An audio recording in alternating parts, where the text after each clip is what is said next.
Hello everyone, I hope you all are doing good. So in the last class we were discussing about stability of slopes. Last unit था हमारा geotech का. इसकी एक unit तो मैंने करा ही दिया, यानी एक क्लास करा दी है. अब आखिरी क्लास है. Today will be finishing of with the stability of the slopes. तो जियोटेक हमारा खत्म हो जाएगा. इसके बाद will be only left with the foundation engineering. तो मोस्ट प्रोबेबली अगर आज टाइम बचा तो मैं फाउंडेशन भी स्टार्ट कर दूंगा आपकी. तो आपकी सॉइल मैकेनिक्स तो खत्म हो गई है. इसके बाद हम फाउंडेशन स्टार्ट कर देंगे. स्टार्ट करने से पहले बेसिक अनाउंसमेंट्स है. You are getting 20% off on all the subscriptions up till 30th of April. तो एक दिन और मिल गया आपको. So those who want to start their preparation for GATE and ESE, this is the most appropriate time. You can go for it. Reason being 20% of मिल रहा है आपको हर एक सब्सक्रिप्शन के ऊपर. क्लियर है? चलो आगे बढ़ते हैं. Next you can practice the PYQs also. अब आप प्रैक्टिस कर सकते हैं PYQs को भी. प्रैक्टिस कर सकते हैं PYQs को, क्योंकि नया प्लेटफॉर्म ऐड कर दिया. In this you will be getting 10 years of subject wise test, जिसमें आप अपने PYQs को प्रैक्टिस कर सकते हैं. Next, special classes are fully featured loaded now. They are more interactive in nature. You can participate in the polls for better understanding of the topic. You can raise a hand and ask the doubt directly by talking to the educator. All the notification reaches to you so that you never miss a class. आप अपने lecture notes को download कर सकते हो. You can attend these classes anywhere at any given point of time. Next, GATE और ESE के rankers जो थे इस साल के, वो भी शोकेस कर दिए. टेस्ट बनी है कि किसी भी मीडियम पर पढ़ के रैंक लाई जा सकती है. नेक्स्ट, नोट्स भी अवेलेबल करा दिए हम आपके लिए. Notes are also available for you, both GATE और आइकॉनिक सब्सक्राइबर्स के लिए. और फिजिकल नोट्स भी प्रोवाइड किए जा रहे हैं for iconic, directly to be delivered to their houses. जो लोग प्रिपेयर कर रहे हैं गेट और ESE 24 के लिए, for them bilingual batch is being launched. उनके लिए बाइलिंगुअल बैच लॉन्च हो रहा है 27th of April से. The topic which is starting is steel structures and highway engineering. जो टॉपिक स्टार्ट हो रहा है वो स्टील स्ट्रक्चर है और हाईवे इंजीनियरिंग है. नेक्स्ट अगर बात करें, a new product Unacademy light is also being launched. ये आपके प्रैक्टिस टेस्ट का प्लेटफॉर्म है. इसमें आपको प्रैक्टिस टेस्ट मिल जाएंगे. You will be getting the practice test. तो जिन लोगों को भी प्रैक्टिस करना है तो वो उसे ज्वाइन कर सकते हैं. You will be getting subject test,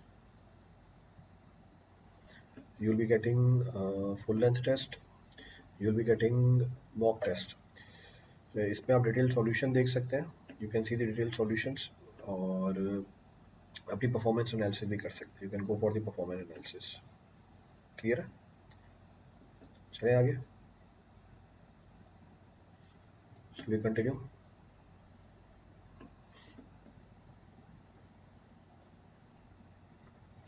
मेरे ख्याल से आगे बढ़ते हैं. तो बेसिक अनाउंसमेंट्स हैं हमारे. These are the basic announcements. अब हम आते हैं मेन पॉइंट ऑफ डिस्कशन के ऊपर, जो था हमारा स्टेबिलिटी ऑफ स्लोप्स. इस पे मैंने कल आपको इनफाइनाइट स्लोप्स की कहानी पूरी बता दी थी. फाइनाइट स्लोप्स में एंटर कर गए थे हम. फाइनाइट स्लोप्स में फेलियर सरफेस बता दिया था. फेलियर सरफेस कैसे निकल के आएगी और कितने तरह के मेथड है वो आपको बता दिए थे. How many types of methods are there that we have discussed. तो how many types of failures are there ये भी बता दिए थे. How many types of methods are there for stability analysis वो भी बता दिया था. तो जो फेलियर है फाइनाइट स्लोप्स की, इट में take place by base failure mechanism और स्लो फेलियर मैकेनिज्म. इसको फर्दर दो पार्ट में डिवाइड कर दिया था, फेस एंड टो फेलियर, ये भी बता दिया था. डिफरेंसेस देख लिए थे इन सब के अंदर. देन डेप्थ फैक्टर की बात कर ली थी. मेथड ऑफ एनालिसिस बता दिए थे. और फेलियर सरफेस कैसा मिलेगा, प्लेनर मिलेगा, सर्कुलर मिलेगा, नॉन सर्कुलर मिलेगा, इसकी भी हमने बात कर ली थी. That was also being discussed. तो ये चीज़ भी हमने कर ली थी. ये सवाल भी करा दिया था लास्ट में. अब आगे बढ़ते हैं मेथड्स के ऊपर. तो पहला method, the first of the method available is termed as Culmann's method. अब कुलमांस मेथड में जो फेलियर प्लेन है, वो हम मानते हैं planar. So in this method, इसकी थ्योरी बता रहा हूँ. इन this method a simple failure mechanism of slope of homogeneous soil with plane failure surface passing through the toe of the slope is being considered. कहने का मतलब है इस method में सिंपल फेलियर मैकेनिज्म हम लेते हैं. ये होमोजेनियस सॉइल के लिए काम करता है. It is suitable to be use for the homogeneous soil. इसमें फेलियर सरफेस हम प्लेनर मानते हैं और ये मानते हैं कि वो कहाँ से पास करता है, स्लोप के टो से पास करता है. तो ये हमारी स्लोप है. This is the slope making an angle of i. ये हमारा फेलियर प्लेन है making an angle of theta. तो failure plane making an angle of theta with the horizontal, और ये प्लेनर है तो it can be seen it is planar.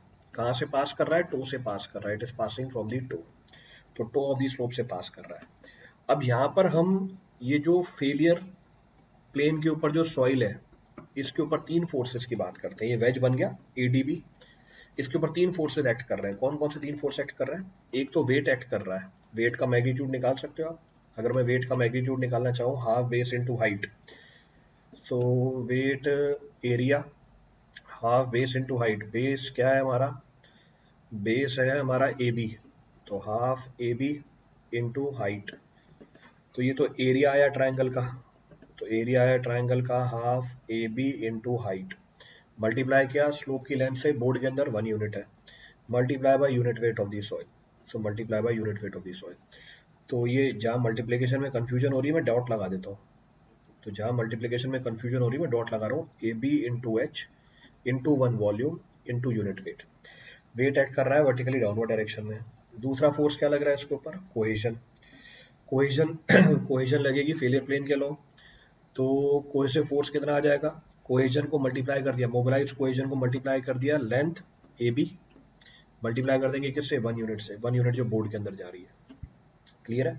तो ये लंबाई किसकी है? ए बी की लंबाई है, ध्यान रखना, ये जो एल लिखी हुई है, यानी ये भी एल है मेरा। नेक्स्ट जो रिएक्शन लग रही है, रिएक्शन फेलियर वेज और सॉइल के बीच में, रिएक्शन फेलियर वेज और सॉइल के बीच में at an angle of phi, तो ये फाई एंगल पे एक्ट कर रहा है from the normal of the, phi angle पे एक्ट लग रहा है फ्रॉम द नॉर्मल ऑफ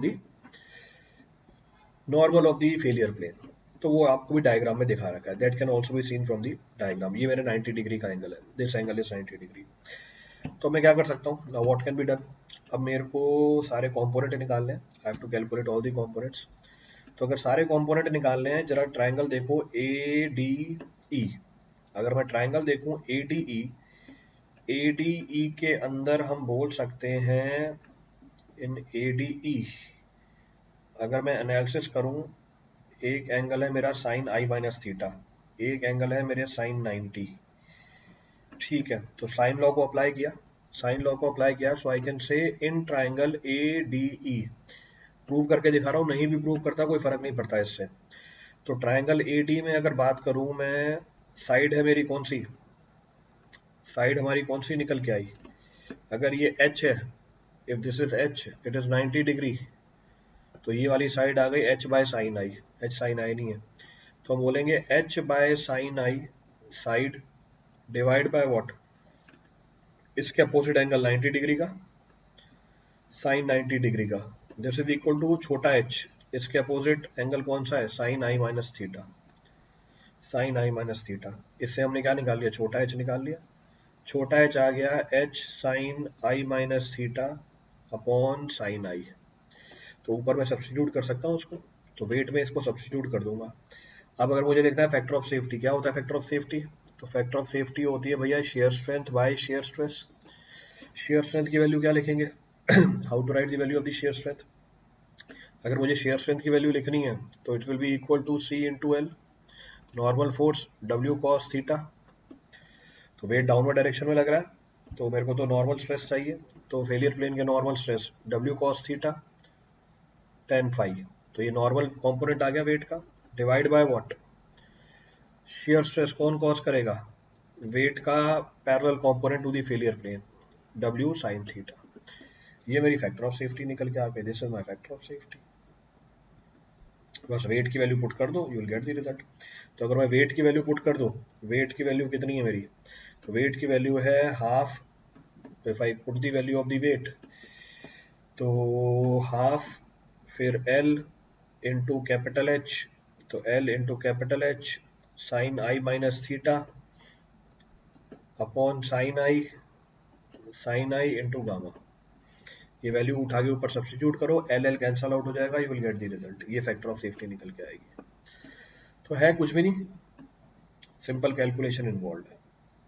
तो इस पुलमांस मेथड के अंदर हम फेलियर प्लेन प्लेनर मानते हैं, पास करता है ये टो से, it passes through the toe, तो पास करता है टो से, it passes through the toe.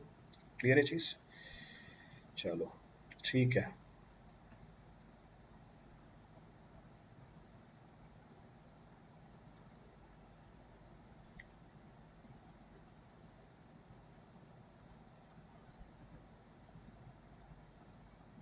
चले?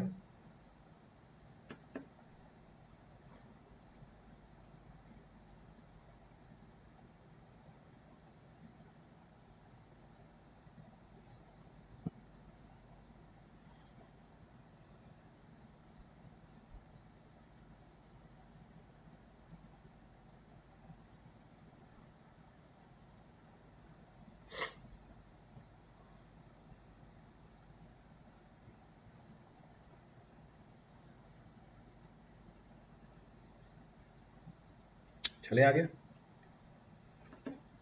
Shall I continue? चलो आगे बढ़ते हैं, आगे बढ़े, आगे बढ़े। नेक्स्ट ऑफ द मेथड क्या है? Next of the method available for the stability analysis of the finite slopes is Swedish slip circle method. तो पिछले वाला क्या था? कुलमान्स प्लेनर सरफेस। अब है स्वीडिश स्लिप सर्कल मेथड। पिछले वाले मेथड में हमने फेलियर सरफेस मानी थी प्लेनर, इस वाले मेथड में हम फेलियर सरफेस मानते हैं सर्कुलर, इसलिए इस मेथड के नाम में लिखा हुआ है स्वीडिश स्लिप सर्कल मेथड। पीछे थी ट्रांसलेशनल स्लाइड, अब यहाँ पर है rotational slide. So in this method, the surface of the sliding is assumed to be an arc of circle. So this method, the surface of the sliding is assumed to be an arc of circle, or it may be termed as rotational slide. Clear है? पहला case लिया pure cohesive soil के लिए, तो pure cohesive soil है, यहाँ पे rotation की वजह से फेलियर होता है, तो फैक्टर ऑफ सेफ्टी को क्या लिखूंगा? Resisting moment bye overturning moment. Resistance कौन ऑफर करेगी? रेजिस्टेंस ऑफर करेगी मेरी shear strength, तो shear strength will be resisting the offering the resistance। Overturning कौन कराएगा? वेट। तो वेट का overturning moment W into X bar. X bar क्या है? CG की दूरी पॉइंट ऑफ रोटेशन से, ये मेरा पॉइंट ऑफ रोटेशन है। Shear strength pure cohesive soil है, फ्रिक्शन जीरो, तो it will be equal to cohesion. मुझे कोहेसिव फोर्स चाहिए, कोहेजन तो मेरी स्ट्रेस है, मल्टीप्लाई कर दिया एरिया से L into one, L into one, और इसकी दूरी कितनी है? इसकी दूरी पॉइंट O से है R, तो R से मल्टीप्लाई कर दिया, खत्म इसका। इतनी सिंपल सी चीज है। मैं फिर से रिपीट कर देता हूँ, मैं फैक्टर ऑफ सेफ्टी को लिखूंगा resisting moment upon overturning moment, this will be equal to shear strength into area, यही होगा। फोर्स आएगा multiply by lever arm which is arm, overturning moment weight into X bar. अब shear strength कैसे लिखेंगे? सी, area कितना है? L into one into R upon W into X bar. One दिखता ही नहीं है तो लिखा हुआ है CULR divide by W into X bar. Clear है? अब कई बार क्या होगा कि आपको CG की दूरी पॉइंट O से नहीं पता होगी, कई बार ऐसा होगा आपको CG की दूरी पॉइंट O से नहीं पता होगी, कई बार ऐसा होगा आपको CG की दूरी पॉइंट O से नहीं पता होगी, तो आप क्या करोगे? इसको डिवाइड कर दोगे अलग अलग एलिमेंट्स में, इसको डिवाइड कर दोगे आप अलग अलग एलिमेंट्स के अंदर। क्लियर है?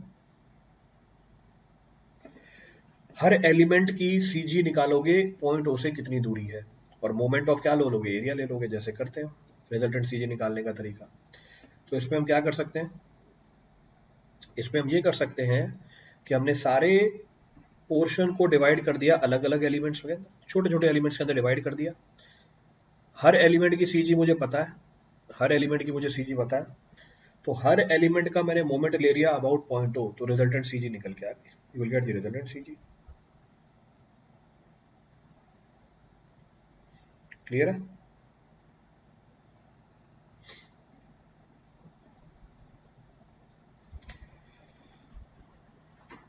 तो ऐसे भी कर सकते हो, तो ये मैंने छोटे छोटे यूनिट्स में काट दिया, हर यूनिट की CG पता होती है, सबका मोमेंट ले लिया, तो वही लिखा हुआ है। If distance x bar of the centroid of the slip circle from the center of rotation O can be found by dividing the wedge into number of vertical slices and dividing the algebraic summation of the moment of weight of each slide by the total weight, तो W1 x1 bar plus W2 x2 bar plus W3 x bar divide by क्या करो? Total weight कर दो, तो divide by total weight.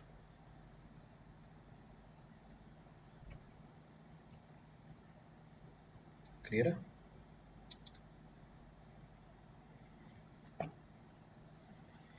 बिल्कुल। चलो आगे बढ़ते हैं। Next point of reference, next point of reference ये बोलता है कि पीछे तो थी हमारी प्योर कोहेसिव सॉइल, अब मैं बात कर रहा हूँ कैसी? C5 सॉइल की। Now I am talking about C5 soil. अब अगर C5 सॉइल है तो अब शेयर स्ट्रेंथ के अंदर और किसका कंपोनेंट जुड़ जाएगा? शेयर स्ट्रेंथ के अंदर जुड़ जाएगा सिग्मा टेन फाइव, और सिग्मा टेन फाइव क्या है? मेरे वेट का नॉर्मल कंपोनेंट। तो देख लो वेट है, वेट का normal component normal stress produce करेगा और tangential component shear stress produce करेगा। ये आप अलग अलग कंपोनेंट के लिए कैलकुलेट करोगे क्योंकि अलग अलग एलिमेंट है हमारे। तो this will B W cos theta, this will B W sine theta. तो एक डब्ल्यू कॉस थीटा हो गया, एक डब्ल्यू साइन थीटा हो गया। तो one will be W cos theta, one will be W sine theta. तो C5 सॉइल के अंदर क्या करना है, इन C5 सॉइल जो भी आपका ट्रायल स्लिप सरफेस है इसको आप नंबर ऑफ यूनिट्स में डिवाइड कर दोगे, हर यूनिट का वेट कैलकुलेट करोगे। वेट का जो नॉर्मल कंपोनेंट है वो क्या प्रोड्यूस करेगा, नॉर्मल स्ट्रेस प्रोड्यूस करेगा। वेट का जो टेंजेंशियल कंपोनेंट है वो क्या प्रोड्यूस करेगा, शेयर कंपोनेंट प्रोड्यूस करेगा। That will be producing the share component. Clear है। यहाँ पे थीटा की जगह क्या है, आई है, so here theta is I, तो आई डाल दो। तो मैं शेयर स्ट्रेंथ क्या बोलूंगा, shear strength will be equal to C plus sigma tan phi. Theta की जगह आई है तो आई डाल दो। So instead of theta you have i, so you can mention i. So W sine i, W cos i multiply by area. तो C into L into one plus normal stress W cos i summation, तो W cos i into tan phi into L divide by summation W sine i into L. L L cancel out हो जाएगा, L will get cancel out. तो ये हमारे C5 solve के analysis हो गई। तो कुछ भी नहीं है इसके अंदर, नथिंग इज देयर। तो इस तरीके से बिल्कुल डील कर सकते हो आप, you can deal it like this. तो फाइनाइट स्लोप में पहला मेथड हमारा कुलमांच मेथड, दूसरा मेथड हमारा स्वीडिश स्लिप सर्कल मेथड। बहुत ही सिंपल सी चीजें, हुआ तो पॉसिबल मैं एक सवाल भी करा दूंगा आपको इसके ऊपर कैसे एनालिसिस की जाती है, how to do the analysis in this case. और आगे बढ़े, the next of the method available is friction circle method. अगला जो मेथड अवेलेबल है इसको हम बोलते हैं फ्रिक्शन सर्कल मेथड। अब क्या करते हैं, this method is based upon total stress analysis. इस मेथड में हम टोटल स्ट्रेस एनालिसिस करते हैं, पर in this method we take the angle of shearing resistance also into the account. इस मेथड में हम शेयरिंग रेजिस्टेंस को भी अकाउंट में ले लेते हैं। नेक्स्ट पॉइंट ऑफ रेफरेंस, इस चीज का ध्यान रखना है कि some soil such as saturated silt and unsaturated clay do exhibit a value of phi. कहने का मतलब है कुछ सॉइल ऐसी होती है जिनके पास फ्रिक्शनल एंगल भी होता है, कोहेसिव सॉइल है फ्रिक्शनल एंगल है उनके पास। अब फ्रिक्शनल सर्कल मेथड में हम क्या मानते हैं, in frictional circle method we assume the failure surface as an arc of a circle. तो मानते हैं जो हमारा फेलियर सरफेस है, ये हमारा फेलियर सरफेस है, ये आर्क ऑफ सर्कल है। क्लियर है। दूसरी असम्पशन, अगर मैं एक छोटा सर्कल बनाऊं विद सेंटर ओ, तो अगर मैं एक छोटा सर्कल बनाऊं विद सेंटर ओ, ये बना रखा है, if I draw a small circle with center O as center and its radius as r sin phi, तो अगर मैं एक छोटा सर्कल बनाऊं with center O and radius as r sin phi, इस केस के अंदर कोई सी भी लाइन टेंजेंशियल जो होगी छोटे सर्कल के, in such case any line which is tangential to the smaller circle will cut the failure surface at an obliquity angle phi. मैं फिर से रिपीट कर रहा हूं, इस मेथड में हम ये मानते हैं कि फेलियर सरफेस सर्कुलर है। इस मेथड में हम ये मानते हैं कि मैंने एक छोटा सर्कल बनाया जिसका सेंटर O है और रेडियस है r sin phi। अगर मैं इस छोटे सर्कल के टेंजेंट काटूं, अगर मैं इस छोटे सर्कल के टेंजेंट काटूं, ये मेरे फेलियर सरफेस पे जाके, ये मेरे फेलियर सरफेस पे जाके कट करता है at an angle of phi with normal. ये मेरे फेलियर सरफेस पे जाके कट करता है at an angle of phi with the normal. Clear है चीज। तो ये असम्पशन आती है निकल के इसके अंदर, दिस इज द असम्पशन। और डायरेक्टली पूछा जाएगा कि भैया फ्रिक्शन सर्कल क्या होता है, या फ्रिक्शन सर्कल का रेडियस क्या होता है, या फ्रिक्शन सर्कल पे जो टेंजेंट काटते हो वो फेलियर सरफेस पे किस एंगल पे जाके कट करती है। जैसे मेरे को ये पता चला, मैं साइन लॉ यूज करूंगा और सारे अननोन कैलकुलेट कर लूंगा। I can use the sine law, I can calculate all the unknowns, क्योंकि यहाँ पे ट्राइंगल के अंदर जो जितने भी फोर्सेज है वो सारे नोन है। कौन कौन से फोर्स पता चल गए मुझे, क्या पता चल गया, एक सेल्फ वेट पता चल गया, I know the self weight. मुझे क्या पता चल गया, what is known to us. अगर दूसरी एनालिसिस करें, अगर मैं और एनालिसिस करूं, मुझे क्या पता है, वेट पता है, मुझे रिजल्टेंट पता है और मुझे शेयर पता है। तो अगर मैं फेलियर ट्रायंगल बनाऊं, if I draw the failure triangle, these are the three forces, इनके लाइन ऑफ एक्शन पता है, हमें सॉल्व करेंगे, कहानी खत्म। तो C U into L, weight लग रहा है डाउनवर्ड डायरेक्शन में, रिएक्शन लग रही है at an angle of phi. तो साइन लॉ अप्लाई करो, You apply sine law, you can calculate the value of what? अगर मैं साइन लॉ अप्लाई करूं मैं कोहेजन निकाल सकता हूँ. I can calculate the value of cohesion. Cohesion आ गई तो factor of safety with respect to cohesion can be computed. तो आप फैक्टर ऑफ सेफ्टी निकाल सकते हो विद रिस्पेक्ट टू कोहेजन. तो ये भी एक तरीका होता है. This is also one of the method to calculate the stability of the slopes. ये भी एक तरीका हो गया स्टेबिलिटी ऑफ स्लोप्स निकालने का. क्लियर है? रिपीट करना है इसमें से कुछ भी?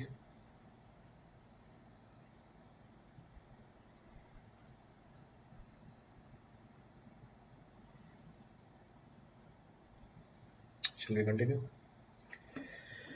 Next of the point of reference. अच्छा ये तो सवाल आ गया. In friction circle method, the stability of the slope analysis, if r defines the radius of the slip circle, then the radius of the friction circle is r sin phi. तो friction radius circle का कितना है? r sin phi, जिसमें r क्या है? Radius of the failure surface. तो अगर failure surface की रेडियस r है, बना हुआ है पीछे, फेलियर सरफेस की रेडियस r है, तो जो फ्रिक्शन सर्कल है इसकी रेडियस कितनी होती है? r sin phi होती है. ये तो मैंने बता ही दिया आपको. टोटल कोहेसिव रेजिस्टेंस निकाल लो. Factor of safety with respect to cohesion is equal to c upon cm. cm क्या है? हमारी mobilised cohesion. It is mobilised cohesion. तो ऐसे भी डील कर सकते हो आप.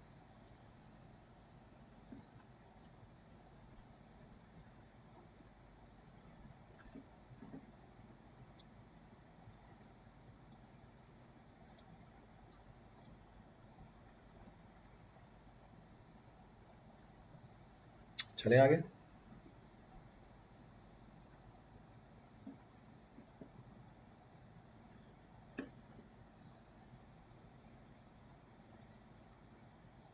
चलिए कंटिन्यू.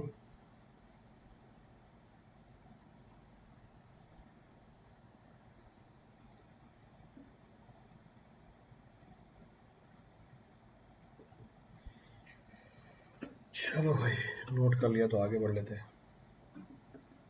Will continue.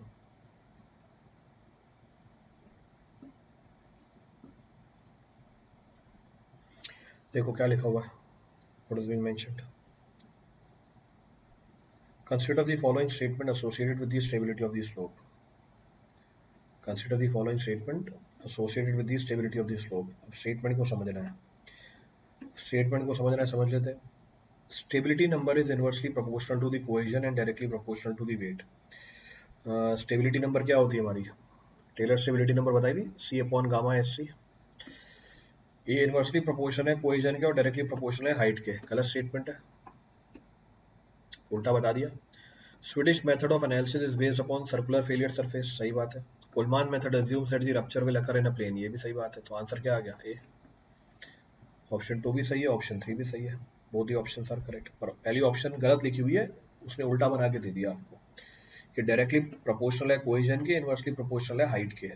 ये कोहेजन मैंने आपको पहले लेक्चर में बता रखी थी. This cohesion I have discussed in the first lecture itself.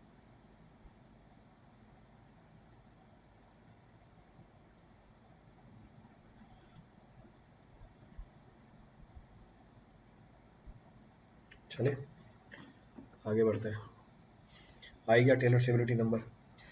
अब टेलर स्टेबिलिटी नंबर क्या बोलता है? टेलर स्टेबिलिटी नंबर बोलता है, टेलर ये बोलता है कि जो हमारी स्टेबिलिटी है, टेलर स्टेबिलिटी नंबर का बेसिक फंडा बताऊं आपको मैं. टेलर ये बोलता है कि हमारी जो स्टेबिलिटी है वो डिपेंड कर जाती है फ्रिक्शन के ऊपर, वो डिपेंड कर जाती है स्लोप एंगल के ऊपर. ये बेसिक फंडा है टेलर का. दिस इज द बेसिक फंडा ऑफ द टेलर. यही दो चीजें हैं जो स्टेबिलिटी गवर्न कर रही होती हैं. तो उसने एक डायमेंशनलेस नंबर निकाला. He has found as dimension number which is based upon these parameter: cohesion, unit weight, and friction and slope angle. इस बिहाफ पे उसने एक डायमेंशनलेस नंबर को डिफाइन किया which is equal to c upon gamma hc. तो ये dimensionless number होती है.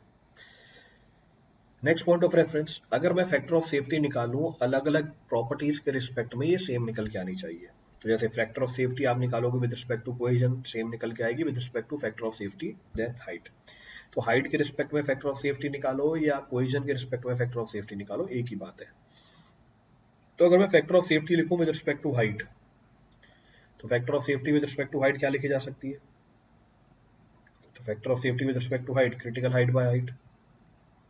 अगर मैं लिखूं factor of safety with respect to cohesion, तो c upon cm mobilised cohesion. तो ये वैल्यू निकल के आएगी. तो अब क्या कर सकते हो टेलर स्टेबिलिटी नंबर के एक्सप्रेशन में?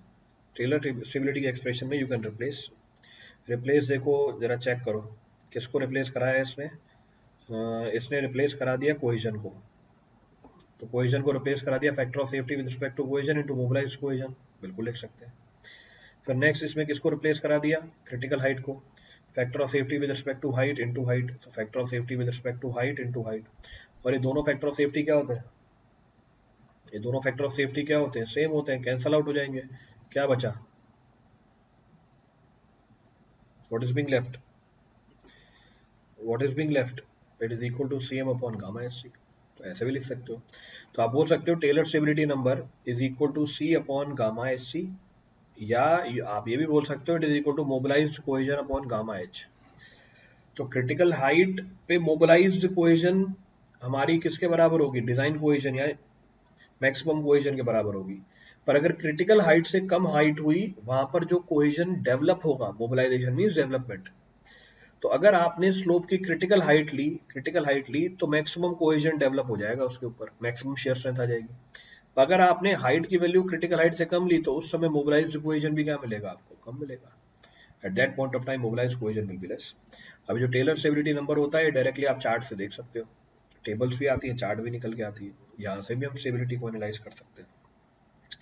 So with the help of Taylor stability number also, the stability of the slopes can be analyzed. Clear है?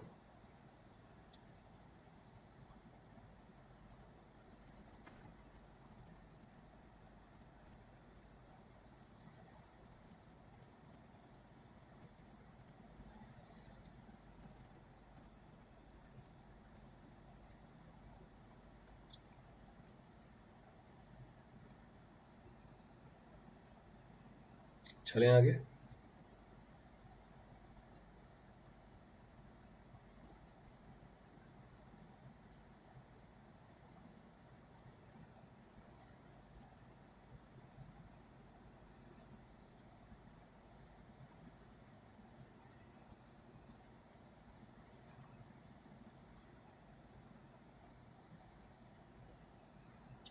Shall we continue? चलो देखो,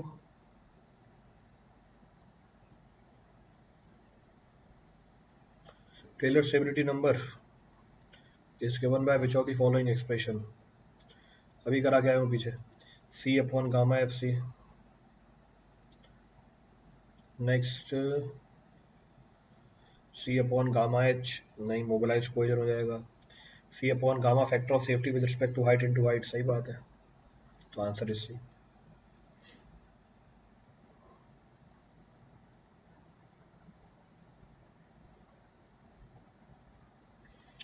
तो आंसर सी निकल के आ गया।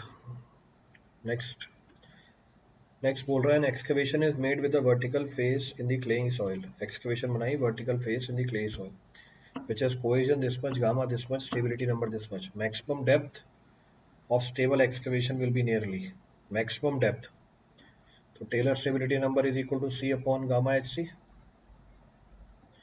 तो hc की वैल्यू कितनी हो जाएगी, Cu upon stability number into gamma, तो Cu कितनी है आपकी, Cu की वैल्यू कितनी है, Cu की वैल्यू है हमारी 50, टेलर स्टेबिलिटी नंबर है 0.261 और गामा की वैल्यू है 18, the value of gamma comes out to be 18, तो 50 डिवाइड बाय 0.261 डिवाइड बाय 18, तो value comes out to be how much, value comes out to be 10.6 metre, ये हमारी क्रिटिकल हाइट है। This is the critical depth of excavation, यहाँ तक आपकी जो excavation है वो स्टेबल रहेगी, up till here the excavation will be stable।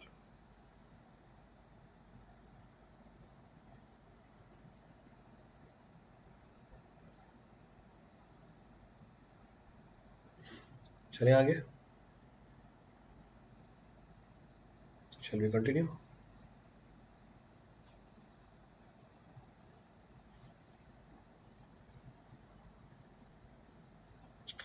चलो, तो this completes your entire geotech. अब ये जियोटेक तो आपका खत्म हो गया, अब क्योंकि टाइम बचा हुआ है मैं फाउंडेशन स्टार्ट कर देता हूँ, थोड़ी बहुत इंट्रोडक्शन दे देता हूँ फाउंडेशन की।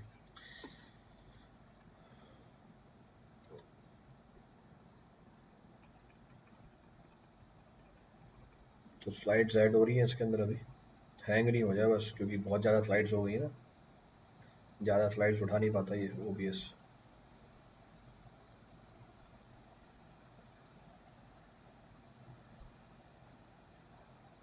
कहा था ना ये हैंग हो जाएगा। चलो वापस।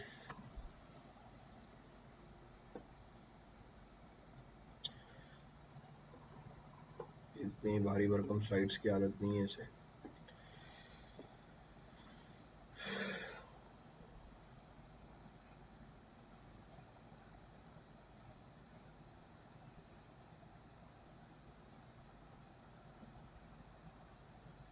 चलो आ गया।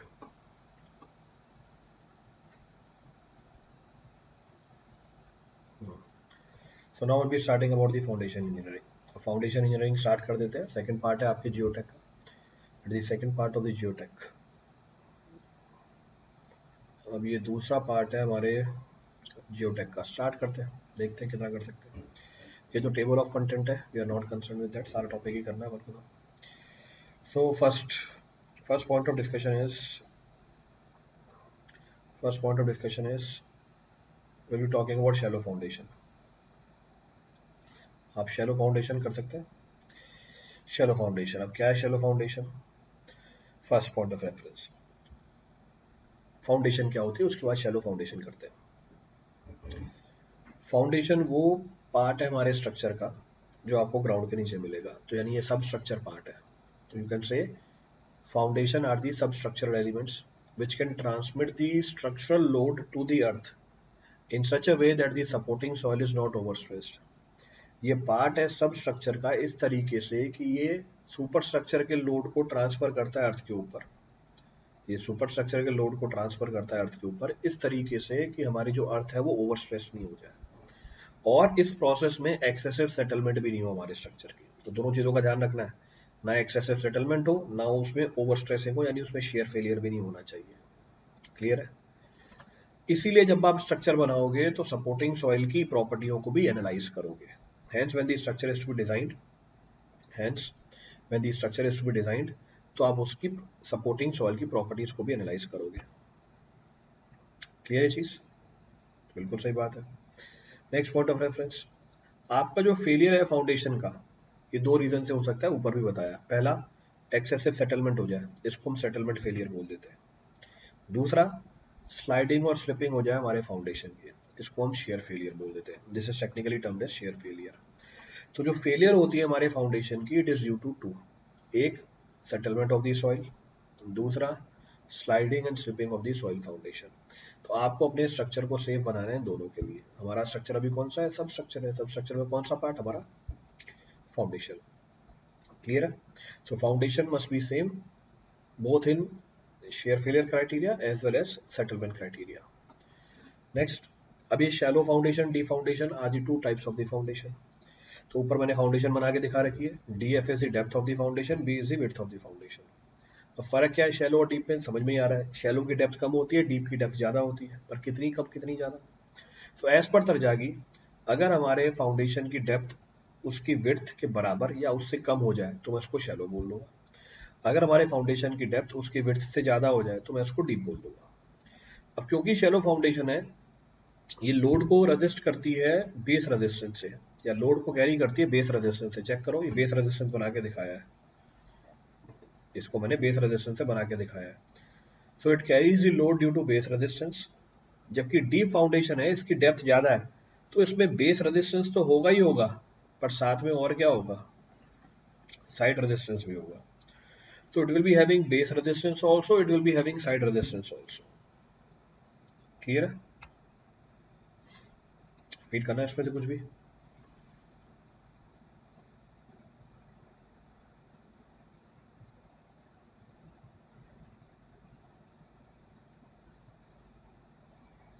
Shall we continue?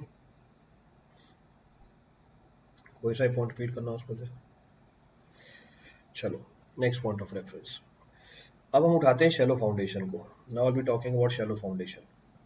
अब जो शैलो फाउंडेशन है, it is further classified into two. एक राफ्ट और मैट फाउंडेशन है, दूसरा हमारी फुटिंग है। फुटिंग हमारी आगे और क्लासिफाइड है। Footing is further classified into isolated, combined, strip और स्प्रेड। आइसोलेटेड आगे फिर क्लासिफाइड है शेप के बिहाफ पे, स्क्वायर है, सर्कुलर है, रेक्टेंगुलर है। कंबाइंड में भी रेक्टेंगुलर और ट्रिपेजॉइडल। इसका मतलब ये है कि there are several types of shallow foundation. अब कोशिश करते हैं एक एक करके सबके बारे में थोड़ी बहुत जानकारी ले लें।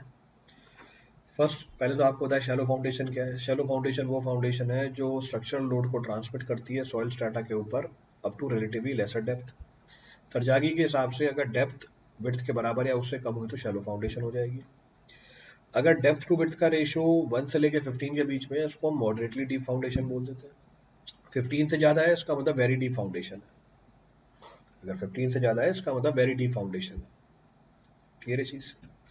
Next, this foundation is further classified into raft और मैट एंड फुटिंग। ये पीछे क्लासिफिकेशन दिखाई थी। ऑब्वियसली इकोनॉमी के पॉइंट ऑफ व्यू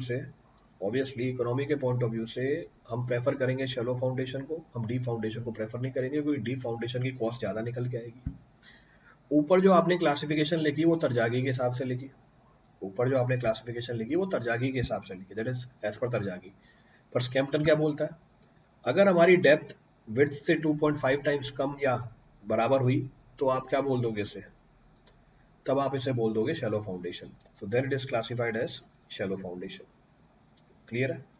तो शैलो फाउंडेशन वो फाउंडेशन होती है जिसमें डेप्थ विड्थ के बराबर या उससे कम हो तरजागी के हिसाब से, डेप्थ 2.5 विड्थ के बराबर या उससे कम हो एज पर स्कैम्पटन। तो आपको सवाल में डेटा देगा कि स्कैम्पटन के हिसाब से बताना है या आपको तरजागी के हिसाब से बताना है। कुछ नहीं बताया, आप तरजागी के हिसाब से लेके चल देना। अगर कुछ नहीं बताया, you can refer it as per तरजागी। क्लियर है? चलो आगे बढ़ते हैं। तो इसमें पहला पॉइंट क्या है, a shallow foundation is defined as the foundation which, ये तो बता दिया पीछे, has low bearing capacity, has a depth of embedment less than its width. आ गया। It is resting on the ground surface, बिल्कुल नहीं, जरूरी नहीं है।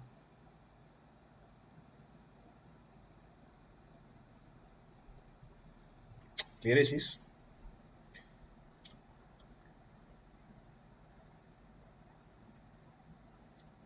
चले आगे।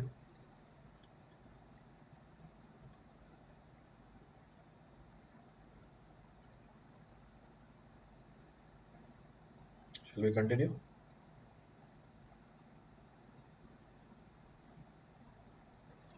चले आगे बढ़ते हैं। तो हमने बात करी शैलो फाउंडेशन के क्लासिफिकेशन की। We have talked about classification of shallow foundation. उसमें आई थी हमारी स्ट्रिप फुटिंग। तो स्ट्रिप फुटिंग भी होती है, ये रही। तो फुटिंग हमारी स्ट्रिप फुटिंग है। तो ये स्ट्रिप फुटिंग क्या होती है?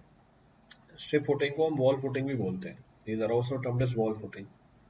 इनका पर्पस होता है वॉल को सपोर्ट करना। इनकी लेंथ कंपैरेटिवली बहुत ज्यादा होती है विड्थ से। Their length is comparatively much higher than that of the width. आपको डायग्राम में दिख रही है। तो ये मैंने आपको 3D व्यू बना के इसे दिखा रखा है। This is 3D view which is being shown to you. Clear है? Next, isolated footing individual footing है। इसको स्प्रेड फुटिंग भी बोला जाता है।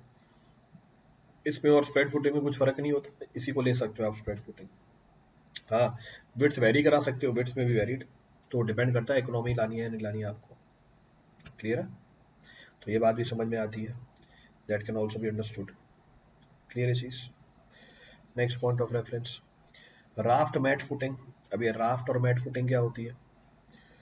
जब हमारी सॉइल वीक हो, when the soil is weak, और आपको बहुत सारे कॉलम लोड्स को सपोर्ट करना है, उस केस में इंडिविजुअल या आइसोलेटेड फुटिंग देने की जगह हम क्या दे देते हैं? राफ्ट या मैट फुटिंग दे देते हैं। So this is the type of foundation which falls in the category of the continuous footing. It supports all the column and the walls of the structure which are constructed on the weak soil. तो अगर bearing capacity है soil की तो हम क्या provide कर देंगे? Raft और मैट दे देंगे। क्लियर है चीज? चलें आगे। Shall we continue?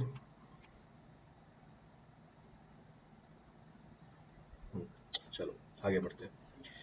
Next, combined footing. अब कई बार क्या होता है कि दो इंडिविजुअल फुटिंग बनाओ, ये आपका जो एरिया कंज्यूम कर लेता है वो टोटल अवेलेबिलिटी ऑफ एरिया से ज्यादा होता है। ये टोटल अवेलेबिलिटी ऑफ एरिया से कंपैरेटिवली ज्यादा निकल के आता है। या कई बार ऐसा होता है कि जो हमारी फुटिंग होती है वो एडजेसेंट प्रॉपर्टी के अंदर आ जाती है। तो ऐसा भी नहीं कर सकते, this can not be done. तो फिर करते क्या, उस केस के अंदर हम क्या कर देते हैं, कंबाइंड फुटिंग प्रोवाइड कर देते हैं। क्लियर है? चलें आगे। तो जब आपकी फुटिंग एडजेसेंट एरिया के अंदर फॉल कर जाए तो आप प्रॉपर्टी लाइन को क्रॉस नहीं कर सकते, या जब दो इंडिविजुअल फुटिंग्स का total area availability of area से ज्यादा निकल के आ जाए, उस केस में हम देते हैं कंबाइंड फुटिंग। अब कंबाइंड में रेक्टेंगुलर दोगे या कंबाइंड में ट्रेपेजोइडल दोगे, ये डिपेंड कर जाएगा जो दोनों कॉलम है उनके ऊपर लोड सेम है या डिफरेंट है। अगर दोनों कॉलम का लोड सेम है, अगर दोनों कॉलम का लोड सेम हुआ तो आप दे दोगे कंबाइंड रेक्टेंगुलर फुटिंग। अगर दोनों कॉलम का लोड डिफरेंट है तो आप दोगे trapezoidal footing. In that case we go for the trapezoidal footing. Clear चीज? तो कौन सी फुटिंग कब देते हैं उसकी आपको एक बेसिक जानकारी देती है। Which of the footing is to be provided in what case, information is given to you. तो इंफॉर्मेशन दे दी आपने यहाँ पे। क्लियर है यहाँ तक? तो ये बात भी समझ में आती है, this can also be understood.